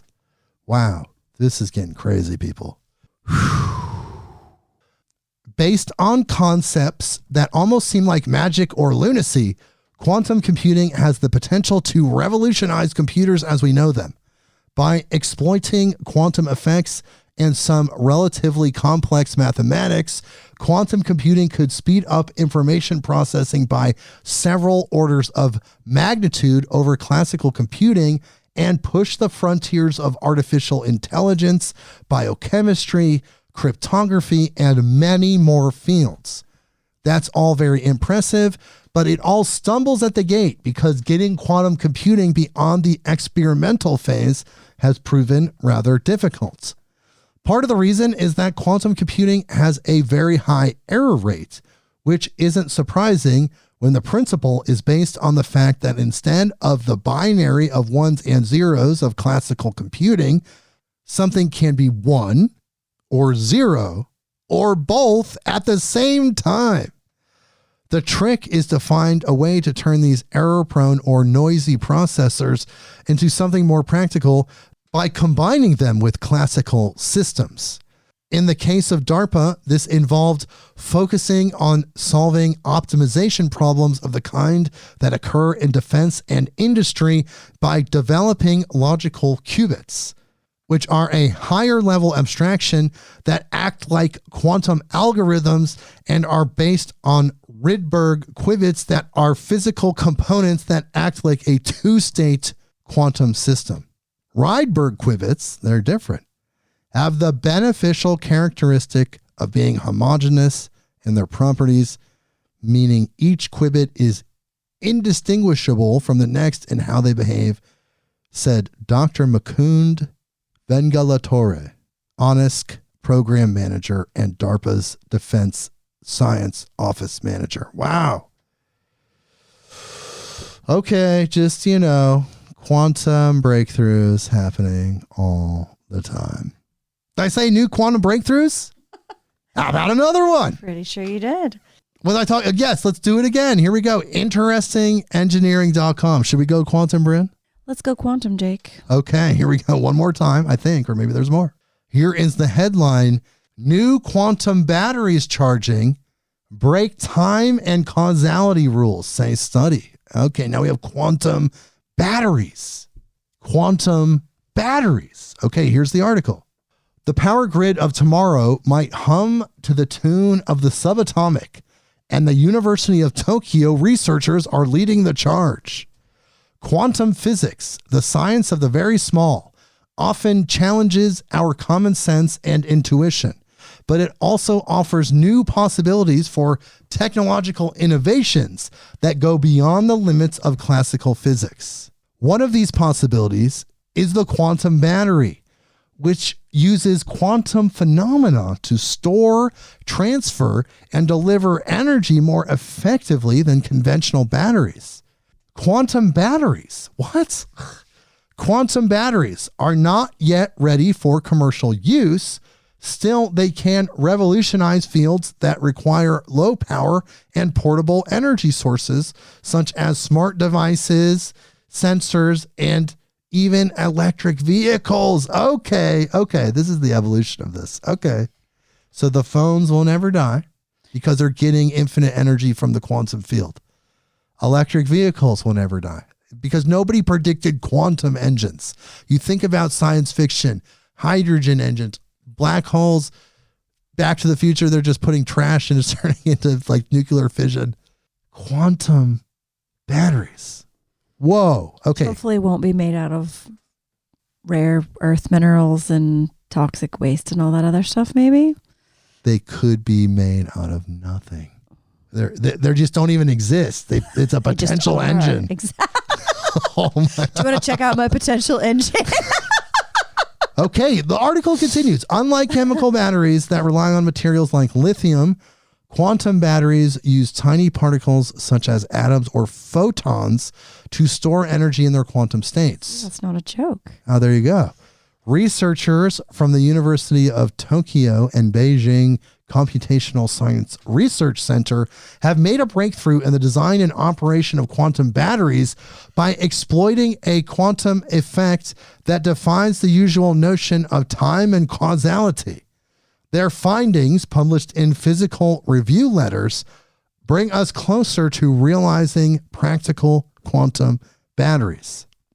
The researchers, led by graduate student Yuban Chen and associate professor Yoshihiko Hasegawa from the Department of Information and Communication Engineering at the University of Tokyo, investigated how to charge a quantum battery most efficiently. They used optical devices such as lasers and mirrors to manipulate the quantum states of the particles in the battery. The key to their success was an indefinite causal order quantum effect, which allows events to occur in a superposition of different temporal orders. In other words, ICO means that event A can cause event B, and event B can cause event A simultaneously. This is impossible in the classical world, where causality follows a clear and fixed direction. Whoa, man. Whoa. The implications of this breakthrough extend far beyond portable devices and cars. ICO's ability to manipulate heat transfer within quantum systems could revolutionize solar energy capture. Solar panels notoriously lose efficiency due to thermal losses. But leveraging ICO could mitigate these losses, leading to significantly enhanced energy output. Quantum batteries, people, it's coming. Oh my God. Okay, let's just touch on exoplanets a little bit because I like talking about these. Just to prove there's so much life out there. There's more proof coming through mainstream sources. Earth.com headline, NASA finds 17 exoplanets in the habitable zone that have oceans and possibly alien life. And here's the article. An exciting new study by NASA has significantly expanded the horizons of our search for extraterrestrial life. This study reveals that 17 exoplanets, worlds located outside our solar system, could potentially harbor oceans of liquid water beneath their icy surfaces. This discovery holds profound implications for our understanding of life's possibilities beyond Earth. The research team, pioneering in their approach, has calculated the geyser activity on these exoplanets. This is a first-of-its-kind estimate, offering a novel method to observe signs of life in distant worlds. Intriguingly, 2 of these exoplanets are sufficiently close to enable telescopic observation of these potential eruptions. What? Wow, this is why I bring you this news, people. It blows me away as well. Traditionally, the search for extraterrestrial life focuses on exoplanets residing in the habitable zone of their stars. This zone is defined by the range of distances where liquid water can exist on a planet's surface. However, this study suggests that life could also exist on planets outside this zone if they possess oceans under ice crusts heated internally. This theory is supported by examples within our own solar system, such as Jupiter's moon Europa and Saturn's moon Enceladus. Whoa. But they're able to observe this geyser activity. This is all amazing. Okay, so they're saying 17 now. There's so many more. There's 5,000 exoplanets in general. Right, and I always wondered if that's where they would find more, would be outside it's like they set up an expectation, like it has to be in this kind of zone, in this kind of place with these kind of properties. But then actually it turns out that that's not necessarily true. Yeah, it's pretty wild. It's just an indicator of what's coming, people. We know what's coming. And sometimes the water goes pink, and that's what's coming. This is from Hawaii News Now, as we pivot back to planet Earth, HawaiiNewsNow.com. Headline, Pepto-Bismol pink waters on Maui cause a stir and draw a crowd. Here's the article. When driving past Kealia Pond in South Central Maui, you can't help but do a double take. For the last week and a half, the pond looks straight out of a sci-fi film. Brynn, look at this. What do you think? That does look like bright pink. It's pretty weird, right? Mm-hmm. It looks like bright pink paint, like somebody just poured paint, house paint or something. Right. I'm guessing it's some kind of like bacteria or algae or something, if it wasn't some sort of chemical spill. Yes, this water, well, wait till you find out. This water has taken on a color of glowing pink and purple. The U.S. Fish and Wildlife Service oversees a refuge where the water is and confirms the pink water has been at that site for the last 9 days. The agency says the color change is caused by a type of halobacteria found in waters in high salinity. Kealia's levels are twice the salinity of seawater. It is not likely toxic, and samples have been sent to the University of Hawaii for further testing. Okay. That was a little trippy, but segue. Okay, and a little bit in the psychedelic fronts as we close out this episode, and then we go into our last 2 funny and strange ones. As if all of this hasn't been strange and weird, right? Yeah, I'd put it all in that category, more or less. It's beyond the news. So beyond. Let's just call it beyond. Hey, beyond. Beyond goes in all directions. It's just beyond. It's like out there. NBCnews.com. Headline, could a little-known psychedelic drug treat opioid addiction? Kentucky wants to find out. And here is the article. As the opioid epidemic continues raging, some advocates in Kentucky are pushing the state to explore a little-known psychedelic drug called ibogaine as a possible treatment option for addiction, a move, they say, that could save lives. A state committee is considering funding research into the drug, marking the first time a state has looked into such an approach and underscoring the urgent need to expand the playbook to combat a crisis that has devastated the region in the past decade. The psychedelic is derived from the iboga plant, a shrub native to parts of Central Africa. Ibogaine is classified as a Schedule I drug in the U.S., but is unregulated in many other countries, including Mexico, where it has grown in popularity as a treatment for opioid use disorder. It's also attracted controversy, given without proper medical supervision, the drug can be risky, even deadly, and it's not a silver bullet to end addiction.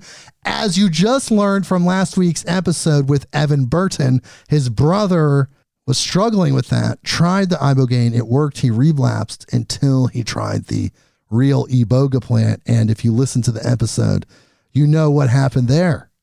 The compounds in ibogaine have shown promise for treating addiction, particularly to opioids, but better research is needed to determine how it works, says Genus Onya, a researcher coordinator at the International Center for Ethnobotanical Education, Research, and Service in Spain, who studies ibogaine.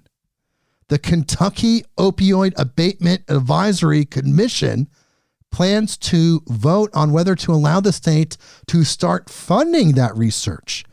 The move would allocate $42 million taken from the nearly $840 million it received from opioid lawsuit settlements with pharmacies, drug makers, and drug distributors to study ibogaine therapy. Oh my God, that state got $840 million because they had to deal with all the bullshit that came with this wave of opioid addictions caused by their loosely prescribed pharmaceutical drugs. Oh my God. Which I'm actually surprised, because I thought that they had like triple protected themselves from being able to be sued. So that's interesting. It actually got through. Well, I guess they needed to be quadruple protected. Guess so.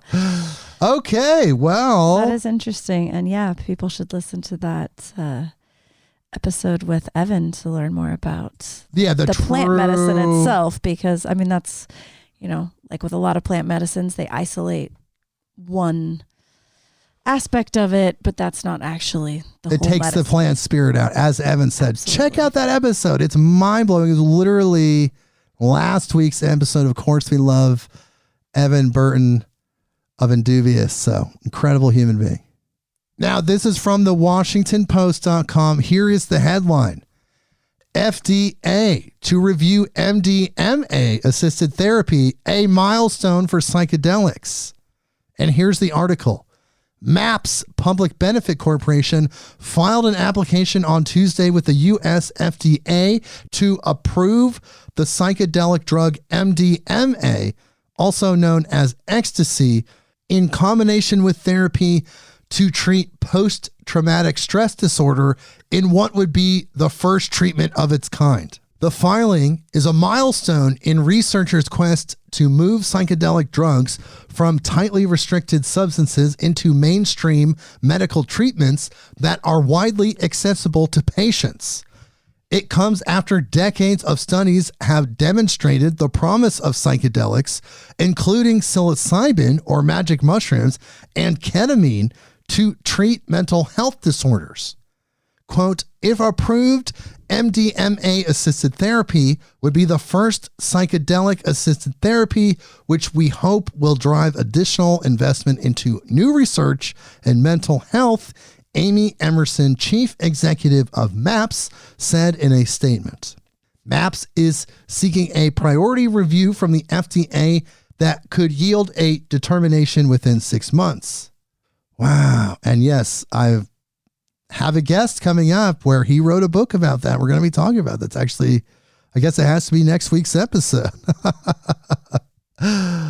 So there we go, people. The MDMA is now being approved for mental health issues. You can actually very soon get a prescription from a licensed provider, a doctor, a true medical doctor even, through mainstream medical sources, MDMA.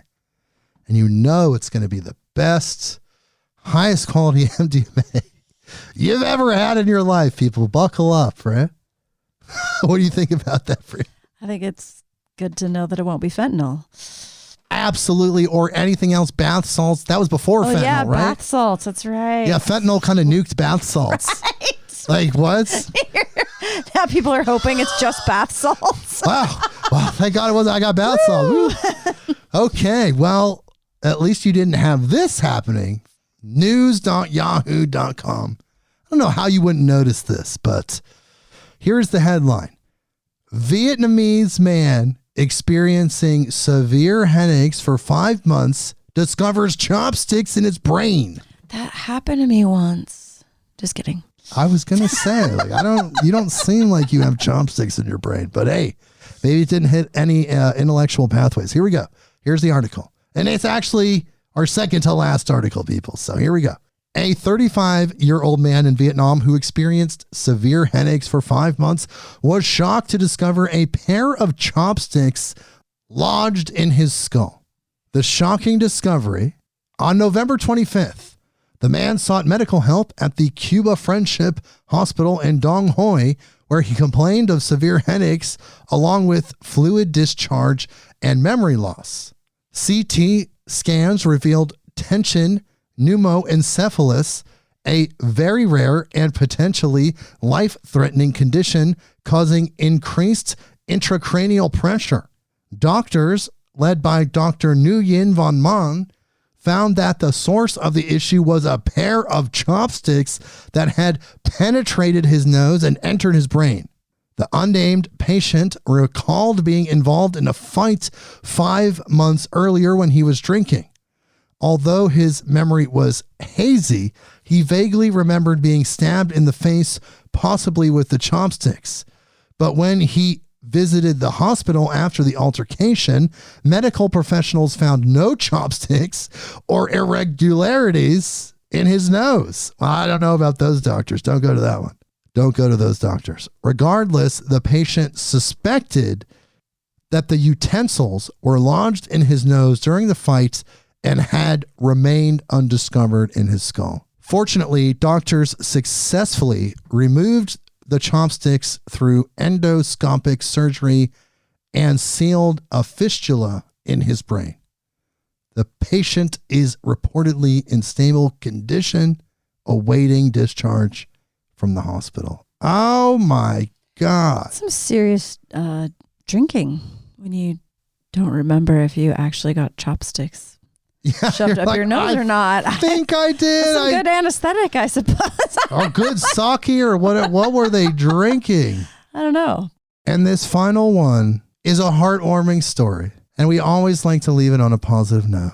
A generous man, a beautiful man who lived his life peacefully and frugally, did something really cool. So this is from CNN.com. Headline, man who lived frugally leaves unexpected gift of $3.8 million to small New Hampshire town after death. So here's the article. What a cool guy. A man who lived frugally all his life left an unexpected gift of $3.8 million after his death to his small New Hampshire town with less than 4,000 residents. Jeffrey Holtz, who died on June 6, left his fortune to the town of Hinsdale, which borders Massachusetts. Edwin Smokey Smith, Holt's best friend, told CNN in a phone call Tuesday. He moved to New Hampshire in 1968 and lived on his Social Security checks for the last 15 years of his life, Smith said. Holt lived in a trailer park in the town, and the kitchen chairs in his mobile home were made of plywood, Smith said. Jeffrey lived very simply and he didn't require a lot. The nearly $4 million gift came from a trust fund Holt established in 2001, primarily made in mutual funds accounts, according to Smith. Quote, there was no probate. He had everything set up in trust. Jeffrey was the first trustee, and then on his passing, I became a successor trustee and was able to give that money to the town. And it was a transformational gift for the town, which is so super cool for that guy. I can't believe he did that. What a nice guy. Lives in literally plywood chairs. He could have had a beautiful big house and he could have done a lot of things, but you know what? He just did what he wanted to do with that. He used that energy to help his fellow man. Did I say that was the last one? There's one more. I got to leave it on a super funny one. And there is this funny one here. This is our last article for this episode of Beyond the News. This is from MarketWatch.com. Headline, Doritos flavored liquor goes on sale and the boozy bottle is likely to sell out. Oh my God. And here is the final article. Yes, you can now drink your Doritos. The popular tortilla chip brand, part of the Frito-Lay family, is indeed rolling out a boozy version of the snack food in collaboration with Empirical, a cutting-edge flavor company that specializes in one-of-a-kind spirits. Specifically, it's a liquid version of the classic nacho cheese Doritos. But this wasn't a marketing stunt dreamed up by the Doritos folks. In fact, the idea originated as a kind of playful in-house experiment by Empirical, dating almost all the way back to the company's roots in the Danish city of Copenhagen 6 years ago.